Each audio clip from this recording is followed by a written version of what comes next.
La carta de Santiago en el capítulo 3, versículo 14, muestra qué es lo que hay en el corazón y que se debería manifestar. Aquí aparece lo que es la falsa sabiduría, lo que gobierna el corazón del hombre, que inclusive, aun pensando que ya está caminando en Dios, en realidad está caminando a partir de sí mismo. Y dice el versículo 14, si tenéis en vuestro corazón dos cosas, amarga envidia y ambición. Amarga envidia y ambición, en la sesión anterior, los hemos releído a partir de estas dos expresiones, a partir del texto en griego. La primera, zelón picrón, que significa celo amargo, y la segunda, eriteia, que se traduce como formar grupos, bandos, y por lo tanto alimentar rencillas entre grupos. La primera, como traduce esta Biblia que tengo al frente, que es la de Jerusalén, también ciertamente se refiere a la envidia, que es lo que está detrás del zelón picrón. Es la envidia, el desear lo que el otro tiene. En el himno de la caridad de San Pablo, en el capítulo 13 de la primera carta a los Corintios, versículo 14, el versículo 4, se dice que la caridad no da espacio para los celos, en el sentido de envidia. No es envidiosa. No se admiten los celos. Pareciera que en Santiago los celos, la envidia y las divisiones de grupo se alimentaran mutuamente. Se alimentaran unos a otros. Divido para generar envidia y la envidia me hace dividir. Me hace dividir a otros. También en Pablo, en la primera carta a los Corintios, capítulo 3, versículo 3, miren que es un problema no solo de las comunidades de Santiago, también de las comunidades de Pablo que se dividieron. San Pablo en su diagnóstico dice, lo que pasa es que ustedes han retrocedido. Porque ya era tiempo de que fueran espirituales, neumaticoi, pero no, se comportan como hombres y mujeres carnales, sarkikoi. Dice San Pablo, porque sois todavía carnales, sarkikoi. Porque mientras hay envidia entre vosotros y discordias, son los mismos dos términos de la carta de Santiago, los mismos, celo y eris. ¿No continuáis siendo carnales y comportándoos a lo humano? Para San Pablo es clarísimo que es un retroceso con relación a la novedad cristiana del bautismo. Tratando de describir las pasiones que destruyen la comunidad, aquí mismo, en el capítulo 4 de la carta de Santiago, en el versículo 2, Santiago va a llevar la cosa más lejos. Codiciáis y no poseéis. Matáis, envidiáis y no podéis conseguir. Combatís y hacéis la guerra y no tenéis porque no pedís. Miren, codiciar, matar, tener envidia, luchar. Una comunidad que se convierte ya como en un campo de guerra. Y entonces uno dice, esto es la comunidad. Hay gente que no vuelve más a la comunidad por eso. Perdónenme. Hay comunidades que se han acabado. Hay grupos que ya no están. Y no se acabaron porque la gente se promovió o salieron de misión o encontraron ministerios y ya por eso no pueden venir. No, porque se escandalizaron del tipo de relaciones que vieron que había dentro de la comunidad. La envidia y la división son infelizmente dos constantes en la vida comunitaria sobre los cuales hay que ejercer continua vigilancia. La tarea del pastor, como hace Santiago, es velar sobre eso, para limpiar a tiempo y para acoger la palabra del Señor. Apenas aparecen los primeros síntomas, atención. Cuando aparecen personas muy referenciales, atención. Cuando aparecen las comparaciones, atención. No permitir que en la comunidad predomine esa lógica bendita de la confrontación, del parangón, que hacen imposible la fraternidad. Puede ocurrir que una persona tiene todas las condiciones para participar en una vida comunitaria, como una persona ayer que me decía, yo no me veo sin la vida comunitaria. Me pareció tan bonito. Pero puede ocurrir que una persona se sienta asfixiada en una comunidad. Eso puede ocurrir, eso es posible. Que la encuentre invivible, invivible.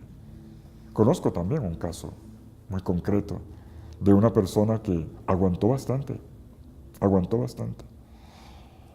hasta que al final tuvo que retirarse porque no había condiciones. Y esa misma comunidad, 2 años después, acabó.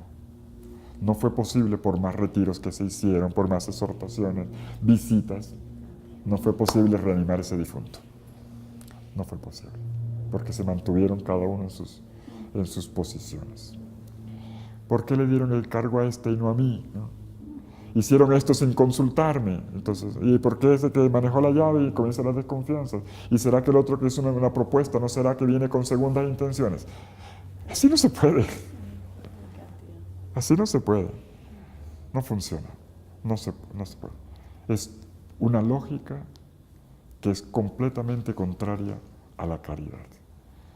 Y sigue diciendo Santiago, después de hablar de la envidia y las rencillas, no os jactéis ni falseéis la verdad. Claro, ahí es donde vienen las manipulaciones. En la jactancia, yo hice esto, yo hice lo otro, pero es que esto lo traje yo. Pero es que yo he aguantado más que esto, ¿no? Comienza la jactancia y se comienza a falsear, dice Santiago, falsear la verdad. Yo no sé si ustedes cuando escuchan la expresión falsear verdad, no sienten que hay como una obviedad. Una falsedad es lo contrario a la verdad. ¿A qué más? ¿No será tan raro eso? No mientan contra la verdad. Bueno, ¿y contra qué otra cosa? Lo que pasa es que para Santiago la verdad es la caridad. Para Santiago la verdad es la unidad de la comunidad. No mientan contra la verdad no mientan de manera, o sea, que la mentira no destruye la unidad. Es lo que está indicando. La unidad de la comunidad. Fracturar una comunidad es ir contra la verdad. Porque la verdad no es de orden intelectual. La verdad es de orden espiritual. La unidad de la comunidad en Cristo. Y entonces, Santiago dice, cuando esto ocurre, estamos ante la sabiduría que no es de Dios. Y da 3 características. Es una sabiduría, primero, terrestre, o sea, contrapuesta a lo que viene de lo alto. Segundo, material, psique, o sea, es lo contrario de espiritual. Equivale a lo que San Pablo llama carnal, sarquicos. O sea, es el egocentrismo, la autorreferencialidad, el encerrarse en sí mismo. Y por último, coloca la palabra más dura, diabólica. Diabólica. No solamente hay una contraposición entre los hermanos, es diabólica porque se contrapone a Dios. Es decir, esta comunidad de Dios no tiene nada sino de lo contrario. Diabolos en griego significa división. Todo lo que es de división es diabólico, en griego. Es diabólico. Por lo tanto, donde hay peleas, nunca hay sabiduría. Nunca. Versículo 16. Donde hay celos y rencillas, lo que hay es desorden y toda clase de malas obras. no es la belleza, la santidad, no es el anastrofé, Carlos, es la catástrofe, el desmoronamiento horrible de todo lo que se hacía en el Señor. Donde no hay sabiduría, lo que hay es caos y acciones negativas disparadas en todas direcciones. Bueno, ¿y cómo es entonces la sabiduría que embellece la vida del cristiano? Tiene 8 características. 8 características. Así como 8 características, 8 atributos tiene la caridad en el himno de la caridad de San Pablo del capítulo 13 de la 1 Corintios. Santiago no canta un himno de la caridad como Pablo, canta un himno de la sabiduría. Pero también, como el de Pablo, tiene 8 rasgos, 8 características distintivas. Primera, la sabiduría es pura. ¿Están leyendo el versículo 17? La lista está en los versículos 17 y 18. Primero, la sabiduría es pura. Agnos se dice en griego.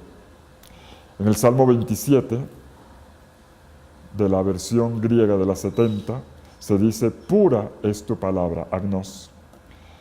La sabiduría que se comunica al hombre participa de la pureza de Dios. En la primera carta de Juan, capítulo 3, versículos 2 y 3, se dice que cuando lo veamos, seremos semejantes a Él, o sea, puros como Él. Y utiliza el término agnos, el mismo término, puros como Él. La pureza de Dios se transmite al hombre. La primera característica entonces participa del ser mismo de Dios. La sabiduría es Dios mismo en nosotros. Aquí tenemos un eco de la bienaventuranza que dice, bienaventurados los puros de corazón. El puro es el inocente que tiene las manos limpias. No es inocente porque nunca hizo nada, sino porque Dios lo santificó con el perdón. Manos limpias y corazón puro, eso es la pureza, la pureza. Lo contrario de pureza es suciedad. Es ensuciarse, es querer poseer. La tentación de que tanto nos ha hablado Santiago es la de querer salir de la comunión para entrar en el consumo. Como ocurre en el relato del Génesis, en el pecado del Génesis, donde se permanece en la contemplación que acoge o se entra en el consumo. Una de las dos. Y entonces, la ética de la pureza del corazón es el abstenerse de abusar, de maltratar, de poseer para mí. La pureza del corazón se parece mucho a la sencillez. Se parece mucho a la sencillez. El saber contar con lo fundamental. Segunda característica, es pacífica. Eireniké, es pacífica. Este término pacífico, así en griego eireniké, no aparece en ninguna otra parte, sino únicamente en Hebreos capítulo 12, versículo 11, y nada más.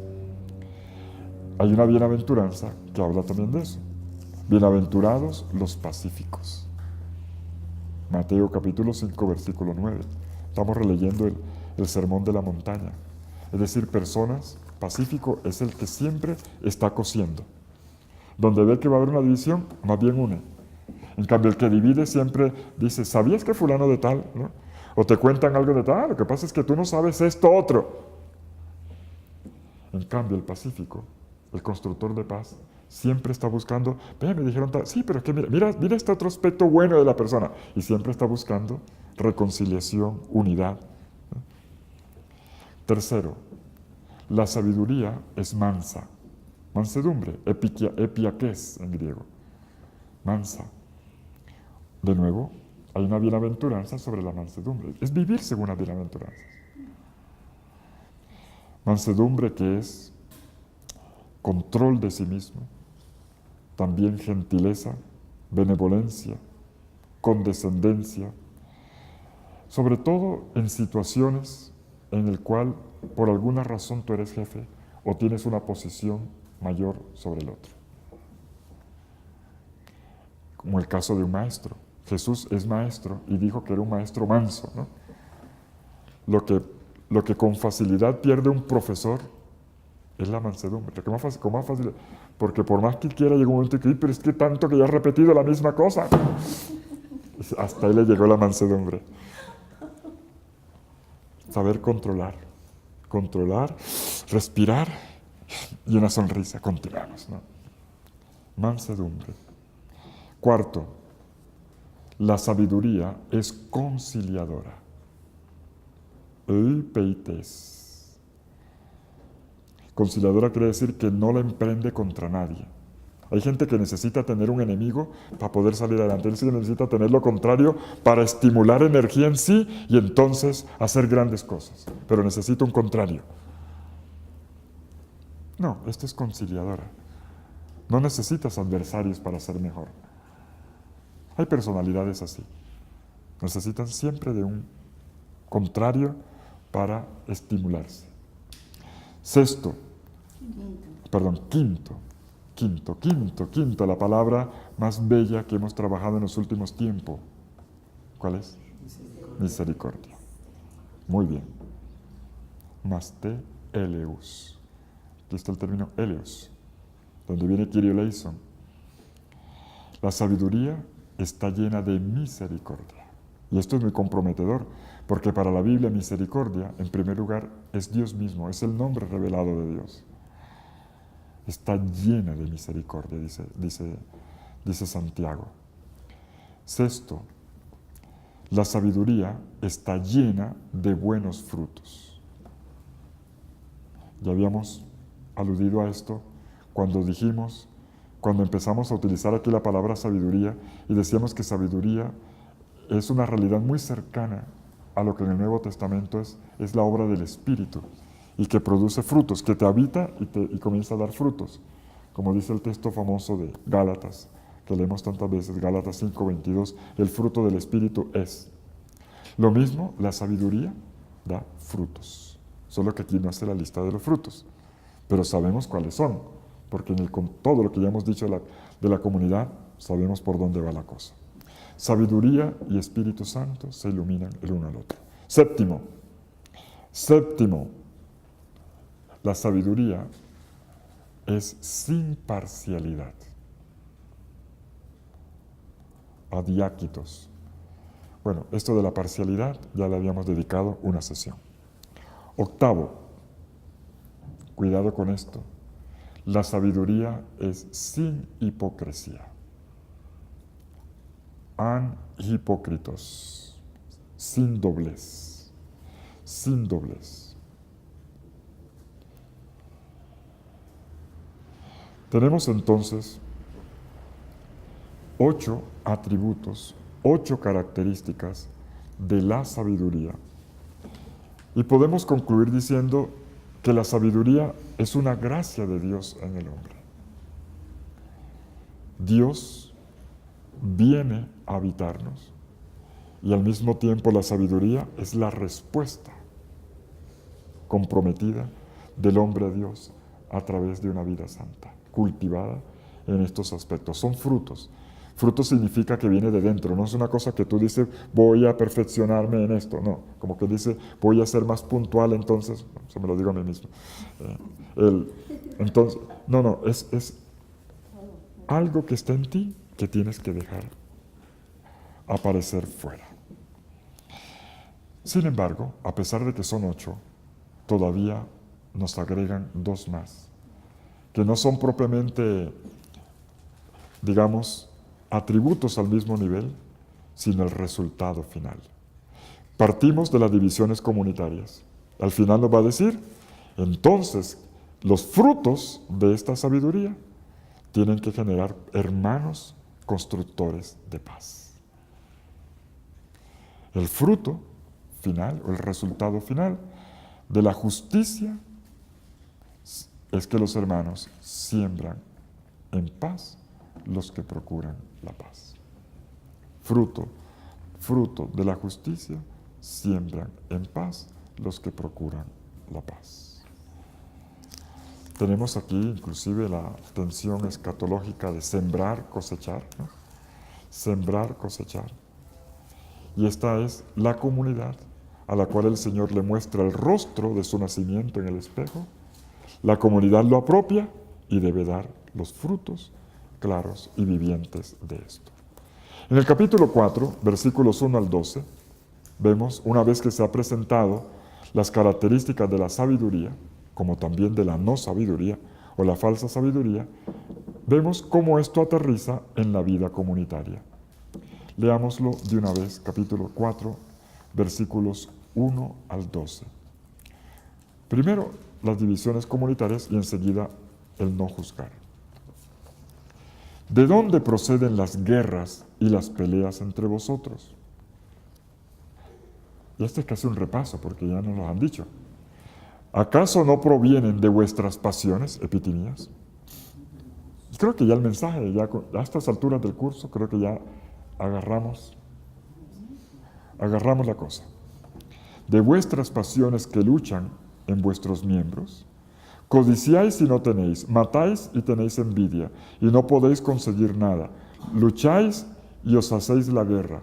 No tenéis porque no pedís, o porque pedís mal. ¿Se acuerdan antes que yo lo había dicho, le han preguntado aquí? Porque la división, donde hay división, no podemos pedir. Además porque no sabemos qué pedir. O pedimos mal, porque estamos divididos. Pedimos lo que no es. Pedís y no obtenéis porque pedís mal para derrochar en vuestros placeres. Adúlteros, ¿no sabéis que la amistad con el mundo es enemistad con Dios? Por tanto, el que desea ser amigo de este mundo se hace enemigo de Dios. ¿O pensáis que la Escritura dice en vano, celosamente nos ama el Espíritu que habita en nosotros? Pero mayor es la gracia que da. Por eso dice, Dios resiste a los soberbios y a los humildes da la gracia. Finalmente, el último punto, esto aterriza en la vida comunitaria, invitando al controlar la lengua otra vez.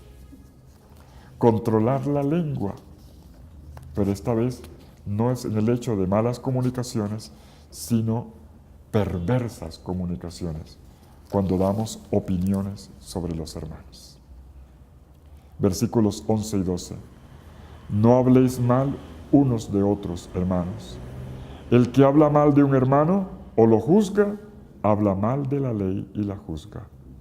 Y si juzga la ley, ya no eres cumplidor de la ley, sino juez. Uno solo es legislador y juez, el que puede salvar y perder. Pero tú, ¿quién eres para juzgar a tu prójimo? Ay Dios. La primera frase ya lo dice todo. Versículo 11. Subrayémoslo. No habléis mal unos de otros. Incluso ya con que diga no habléis mal ya es suficiente. No habléis mal. Estamos ante el problema del hablar mal de algo o de alguien, o peor, contra alguien. Hablar mal es calumniar. Cataleo en griego es calumniar. Es lo que Francisco llama el terrorismo del chisme. Entrar en el juego de las habladurías, decir las cosas a las espaldas. Es un grave peligro, ya vimos, es una forma de matar. En segundo lugar, en este texto muestra quien habla mal de un hermano o lo juzga, habla mal de la ley y la juzga. Atención, es matar la fraternidad. Aquí vemos una fraternidad que se va extinguiendo. Que uno se lamente de un hermano, y a veces con razones, eso puede pasar. Pero la consecuencia es de quien solamente se lamenta, quien solamente ve lo negativo, hasta el punto de negarle a las personas toda posibilidad de bondad, negarles un chance para poder salir adelante. Y fíjense cómo el término hermano aquí lo repite 2 veces, porque con el juicio se estrangula la fraternidad. Tercero, Juzgar es ponerse en el lugar de Dios. Por eso que dice, ¿y tú quién eres para juzgar? Juzgar es usurpar el puesto de Dios. Cuarto, vemos la consecuencia de la conclusión en la que Santiago es contundente. En la comunidad no se hacen juicios. En la comunidad no se admite que una persona hable mal de otra. Un tema tan insistido por la palabra de Dios y tan descuidado. Tan descuidado. En la comunidad no se habla mal del hermano. No. En la primera carta de Pedro, en el capítulo 2, versículo 1, se dice: por lo tanto, habiéndoos despojado de toda malicia, de todo engaño, de hipocresía, de envidia y de toda suerte de maledicencia. La consecuencia del haber pasado el agua bautismal del hombre viejo al hombre nuevo es apreciar la fraternidad.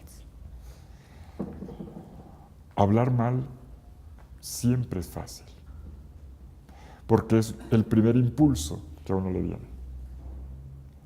Empezar por lo negativo, empezar por los defectos, empezar por lo que faltó. Siempre es más fácil ver el lado vacío del vaso. Siempre es más fácil, siempre será fácil ver los defectos, siempre.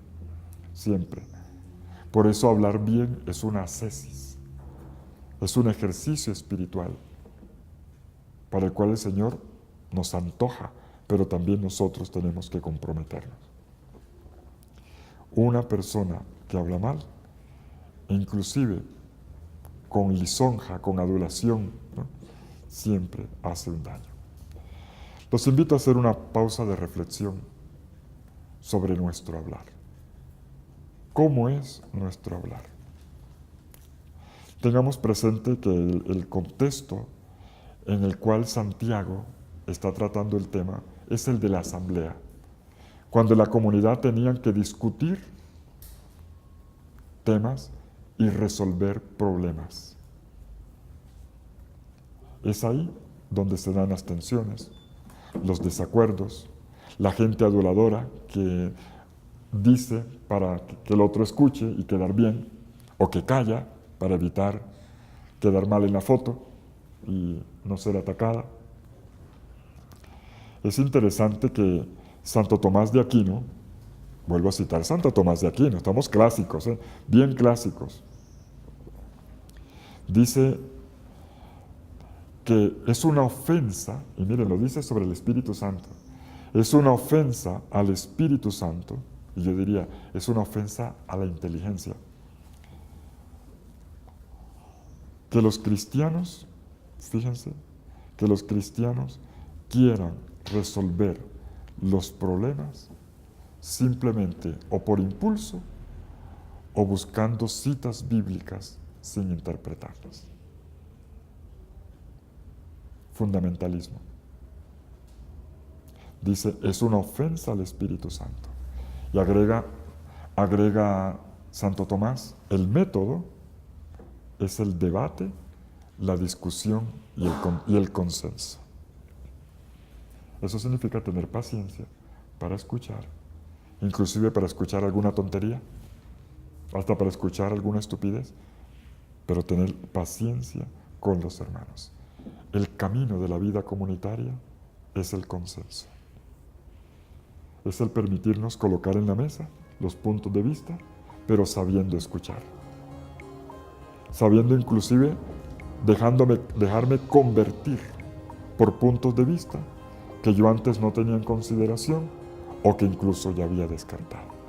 Permitir que la palabra del hermano también me pueda convertir.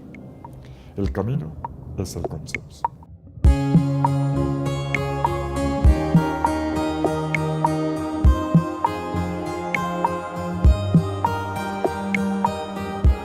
Y llegamos ahora al quinto y último núcleo problemático que trata la carta de Santiago. Una vez que terminemos este quinto punto, ya solo nos queda la última parte, que es pequeña, de la conclusión donde se dibuja el ideal comunitario.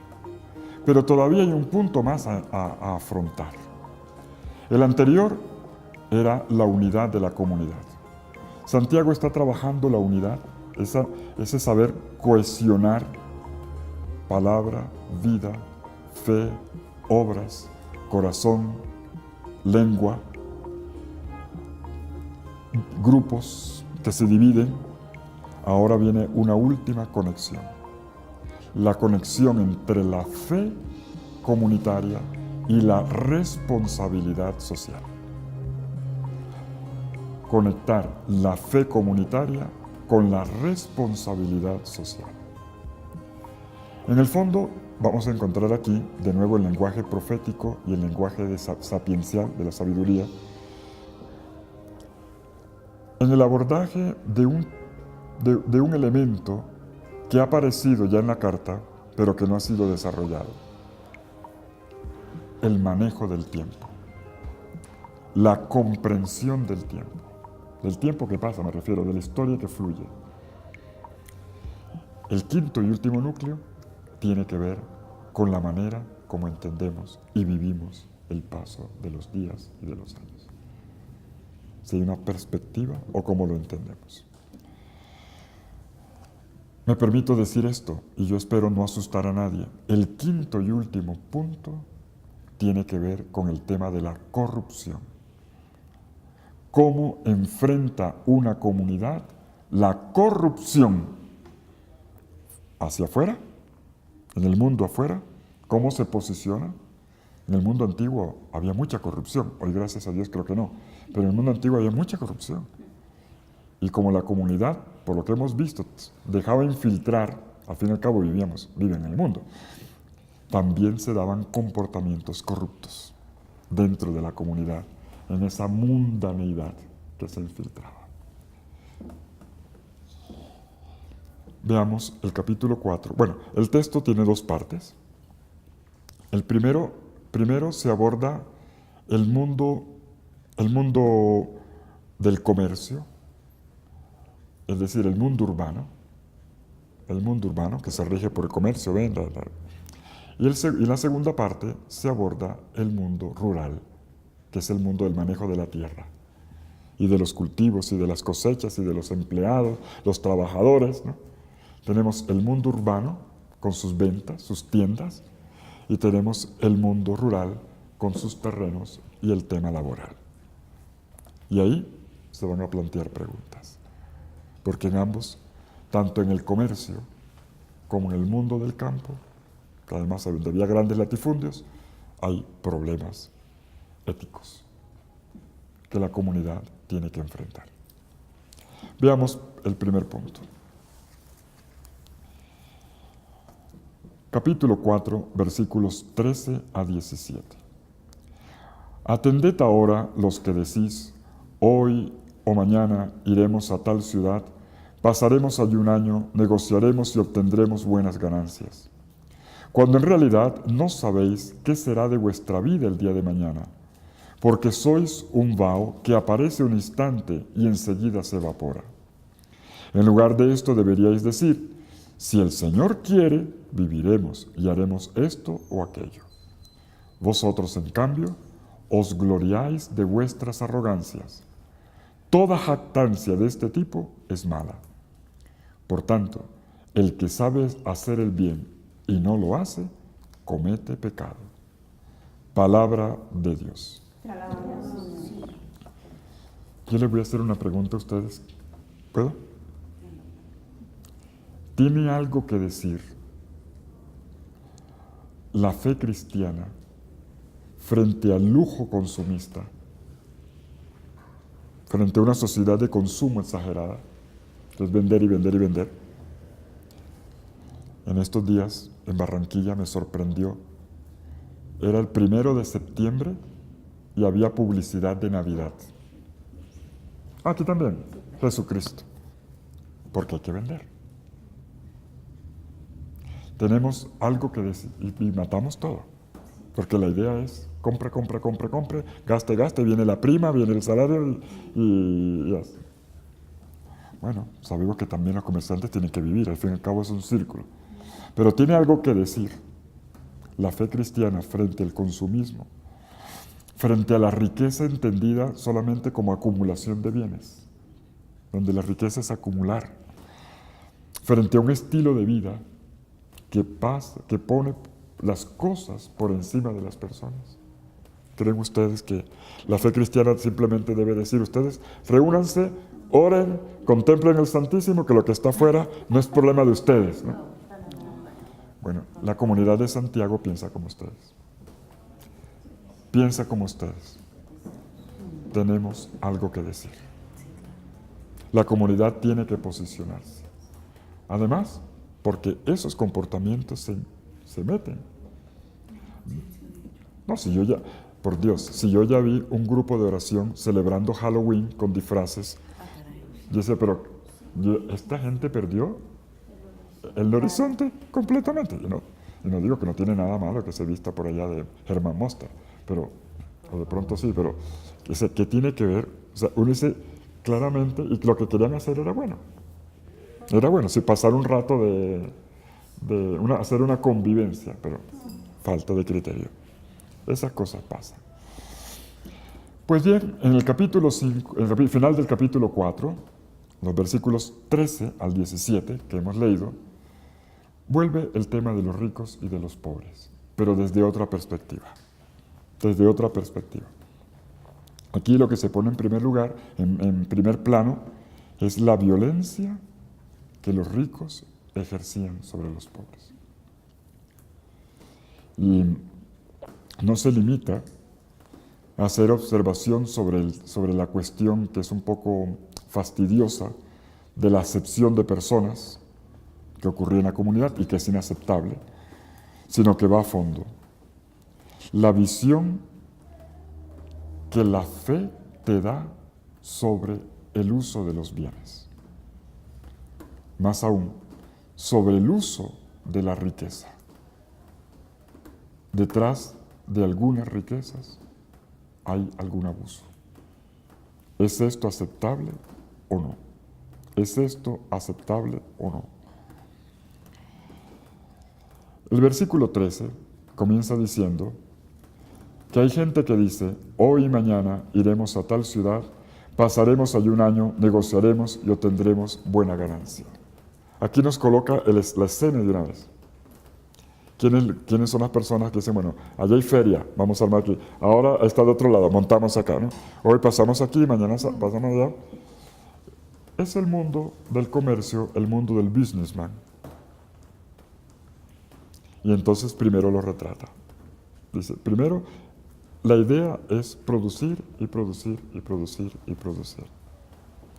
Y dice, pero se les olvida que hay algo que no se puede poseer.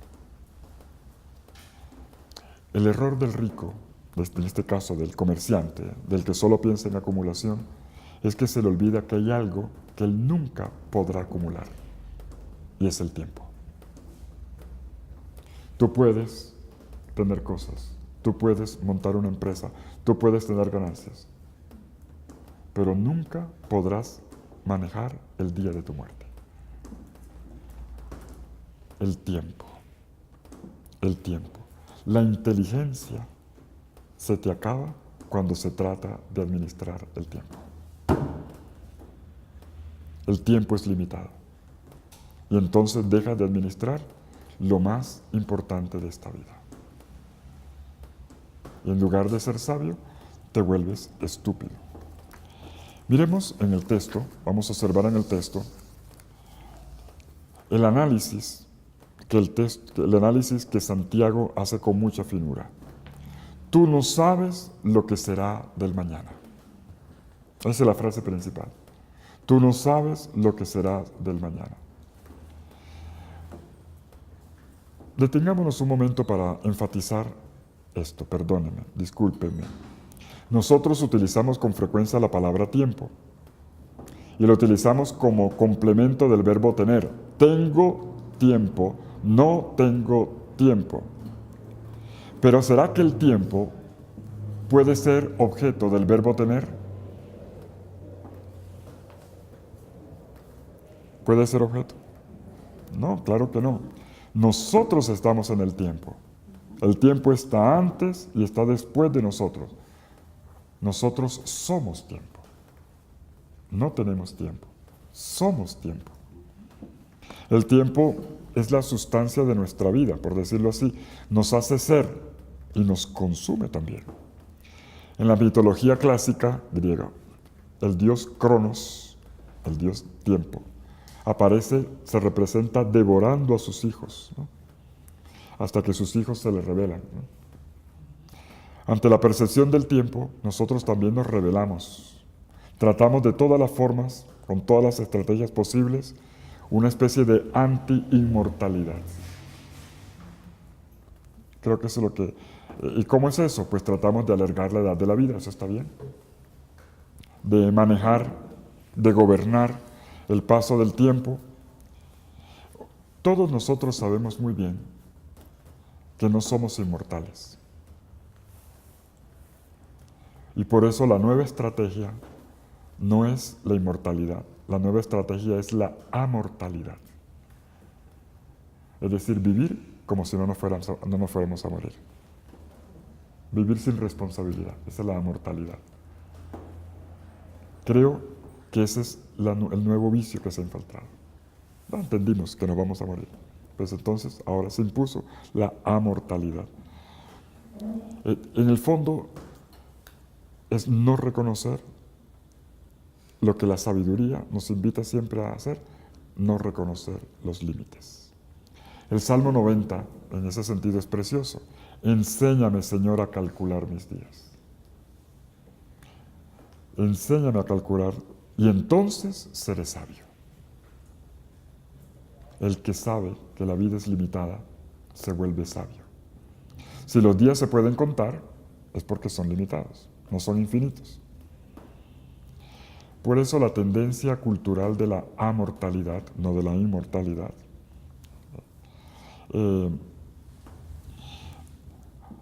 nos invita a resolver el tema de la muerte y la ansiedad de la muerte mediante el consumo, el consumismo.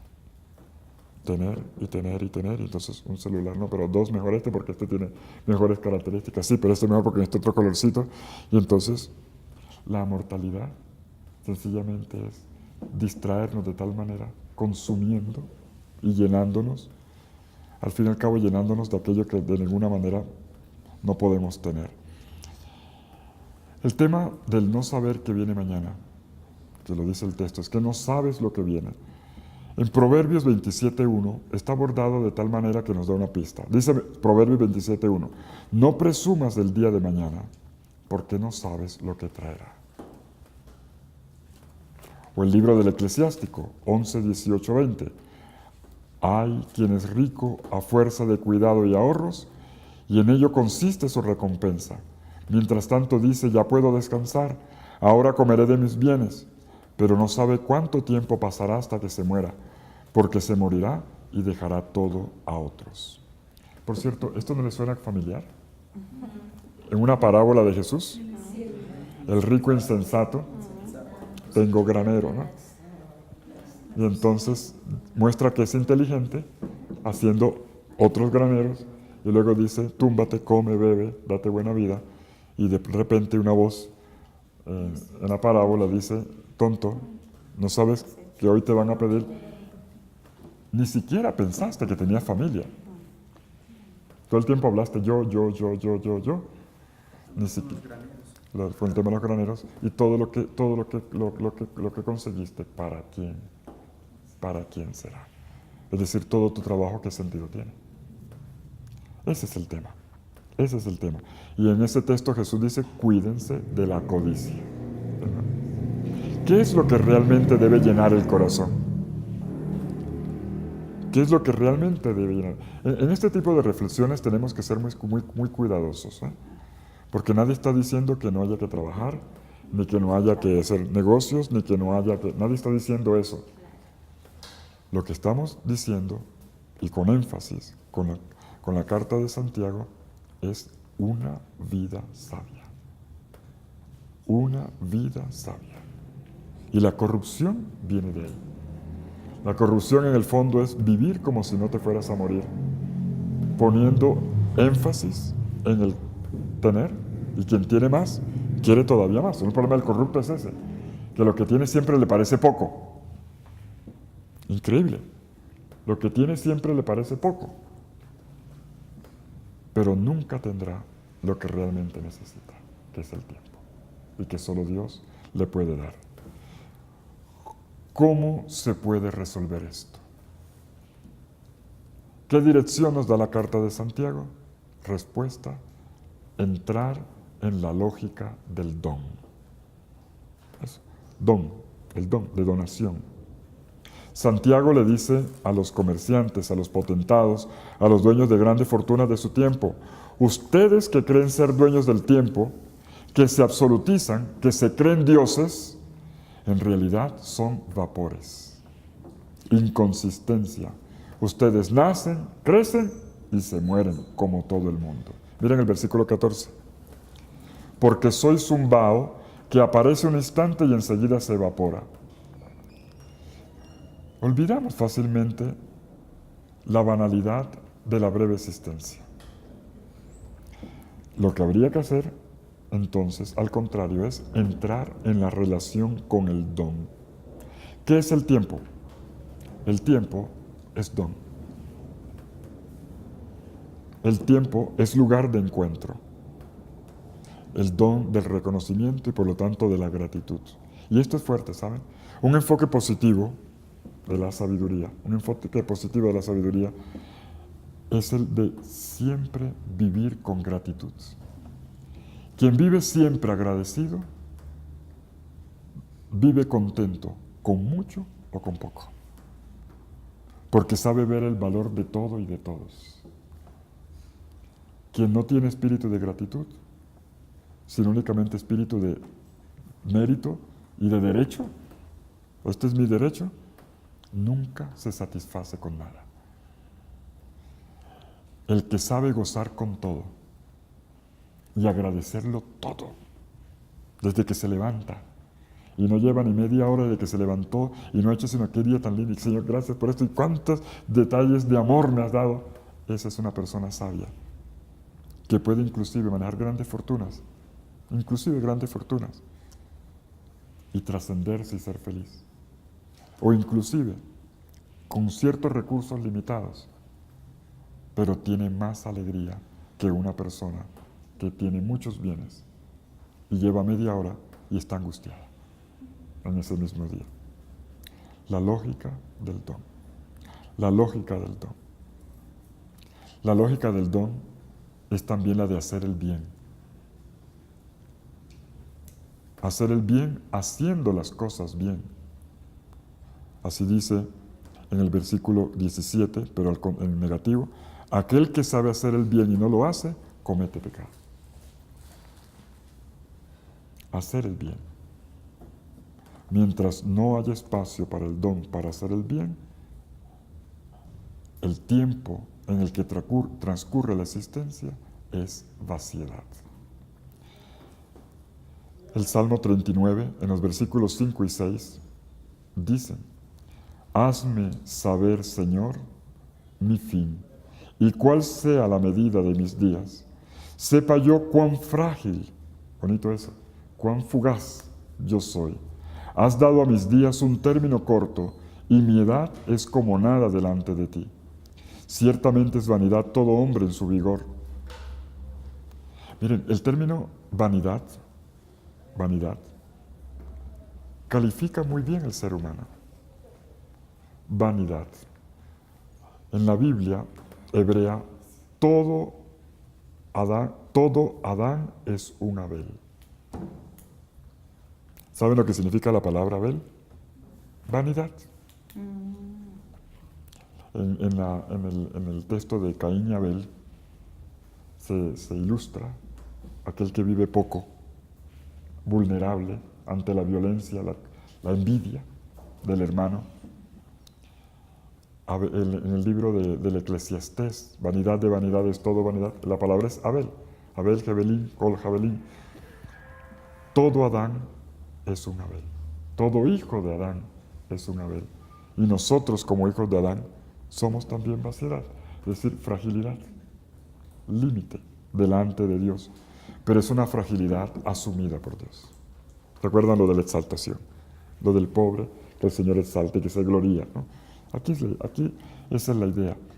La oración ideal debería ser siempre la del Salmo 31, versículo 16. Sí, Señor, mi tiempo es corto, pero mis días están en tus manos. Esa es la espiritualidad. Y por eso el texto, Santiago, le invita a decir a todos, lo que hay que decir, dice el versículo 15, es, si el Señor quiere. No es yo tengo, es si el Señor quiere, ¿no? Nos vamos a ver dentro de un año, si el Señor quiere, ¿no? Vamos a ver, si el Señor quiere, viviremos y haremos esto o aquello. Es la actitud de aquel que está reconciliado con el tiempo breve y que sabe que todo es don. Entonces vive la vida con una actitud diferente. Exhortación, retomemos el versículo final. Exhortación. ¿Cuál es la exhortación final? No sean arrogantes, hagan el bien. El tiempo de la vida no es para producir cosas, es para hacer historia haciendo personas. Y esto es hacer el bien. Haciendo las cosas bien. No para llenarnos de bienes, sino para hacer el bien. Haciéndolo bien. Haciendo bien todas las cosas. Los bienes serán mediaciones. En cambio, hacer el bien es la finalidad. Los bienes son necesarios, pero no son la finalidad. La finalidad es hacer el bien, en forma verbal, no en forma sustantival. No es tener bienes, es hacer el bien. Y eso es lo que la carta entonces nos va a decir. Ustedes se glorían de sus arrogancias, ¿no? La arrogancia es yo tengo. La humildad es yo soy. Porque me ha sido dado, ¿no? Porque me ha sido dado. Y por eso lo comparto, ¿no? La riqueza, como entendida como posesión, como acumulación, como control de cosas, da prepotencia, da seguridad, pero entre eso y el abuso hay un paso. Hay un paso. Y eso es lo inicuo, eso es lo injusto, va a decir Santiago. No, al contrario, es decir, si el Señor quiere. No tengo nada que no me haya sido dado. Y por eso yo quiero dar, ¿no? Yo quiero dar haciendo el bien, compartiendo con los demás. Bueno, de aquí se va a concluir un llamado para vivir la vida siempre como una oportunidad, como una ocasión. La vida, la historia, es el lugar donde nosotros nos jugamos nuestra propia salvación. Y la manera de hacerlo es entrar en el camino de Dios. Vamos a parar por aquí, porque lo que viene ahora en la segunda parte es un grito profético que necesita tener la cabeza despejada, ¿no? Cuando va a hablar de matanza y nos va a hablar de una serie de cosas que necesitamos estar un poquito más descansados. Y seguidamente leeremos la conclusión final de todo el libro, que es una conclusión, por algo es conclusión, esplendorosa, donde nos tocará algunos tópicos, sobre todo para los que están aquí y los que sigan este curso de la renovación carismática, van a encontrar muchos de los elementos de la renovación carismática ahí trabajados.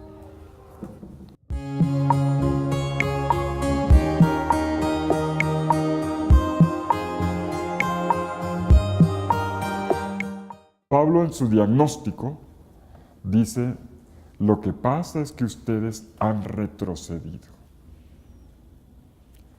Porque ya era tiempo de que fueran espirituales, neumaticoi, pero no, se comportan como hombres y mujeres carnales, sarkikoi. Dice San Pablo, porque sois todavía carnales, sarkikoi. Porque mientras hay envidia entre vosotros y discordias, son los mismos dos términos de la carta de Santiago, los mismos. celo y eris. ¿No continuáis siendo carnales y comportándoos a lo humano? Para San Pablo es clarísimo que es un retroceso con relación a la novedad cristiana del bautismo. Tratando de describir las pasiones que destruyen la comunidad, aquí mismo, en el capítulo 4 de la carta de Santiago, en el versículo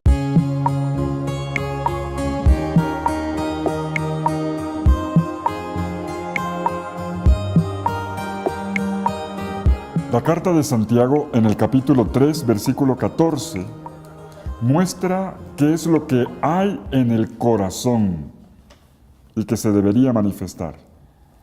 Aquí aparece lo que es la falsa sabiduría, lo que gobierna el corazón del hombre, que inclusive, aun pensando que ya está caminando en Dios, en realidad está caminando a partir de sí mismo. Y dice el versículo 14, si tenéis en vuestro corazón dos cosas, amarga envidia y ambición. Amarga envidia y ambición, en la sesión anterior, los hemos releído a partir de estas dos expresiones, a partir del texto en griego. La primera, zelón pikrón, que significa celo amargo, y la segunda, eriteia, que se traduce como formar grupos, bandos, y por lo tanto alimentar rencillas entre infelizmente dos constantes en la vida comunitaria sobre los cuales hay que ejercer continua vigilancia.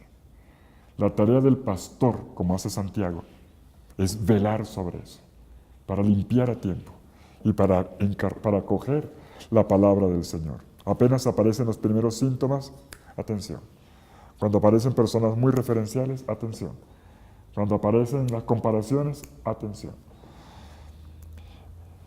No permitir que en la comunidad predomine esa lógica bendita de la confrontación, del parangón, que hacen imposible la fraternidad.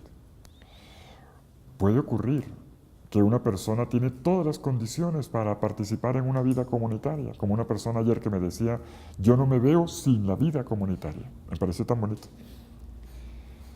Pero puede ocurrir que una persona se sienta asfixiada en una comunidad. Eso puede ocurrir, eso es posible. Que la encuentre invivible, invivible. Conozco también un caso, grupos. La primera, como traduce esta Biblia que tengo al frente, que es la de Jerusalén, también ciertamente se refiere a la envidia, que es lo que está detrás del zelón pikrón. Es la envidia, el desear lo que el otro tiene.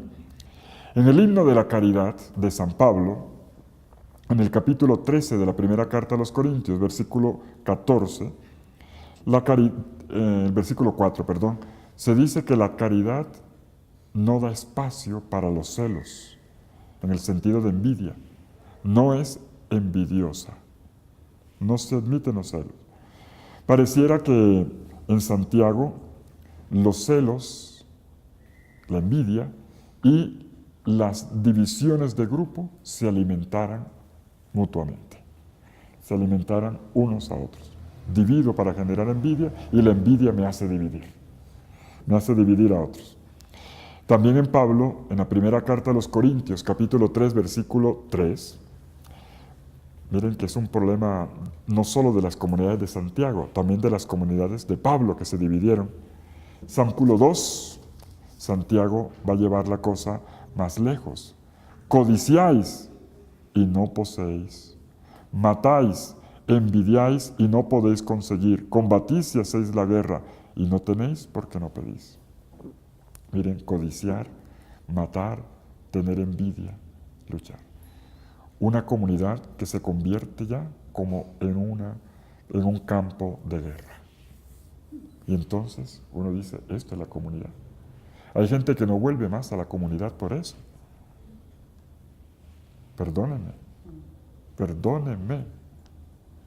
Hay comunidades que se han acabado. Hay grupos que ya no están. Y no se acabaron porque la gente se promovió o salieron de misión o encontraron ministerios y ya por eso no pueden venir. No. porque se escandalizaron del tipo de relaciones que vieron que había dentro de la comunidad. La envidia y la división son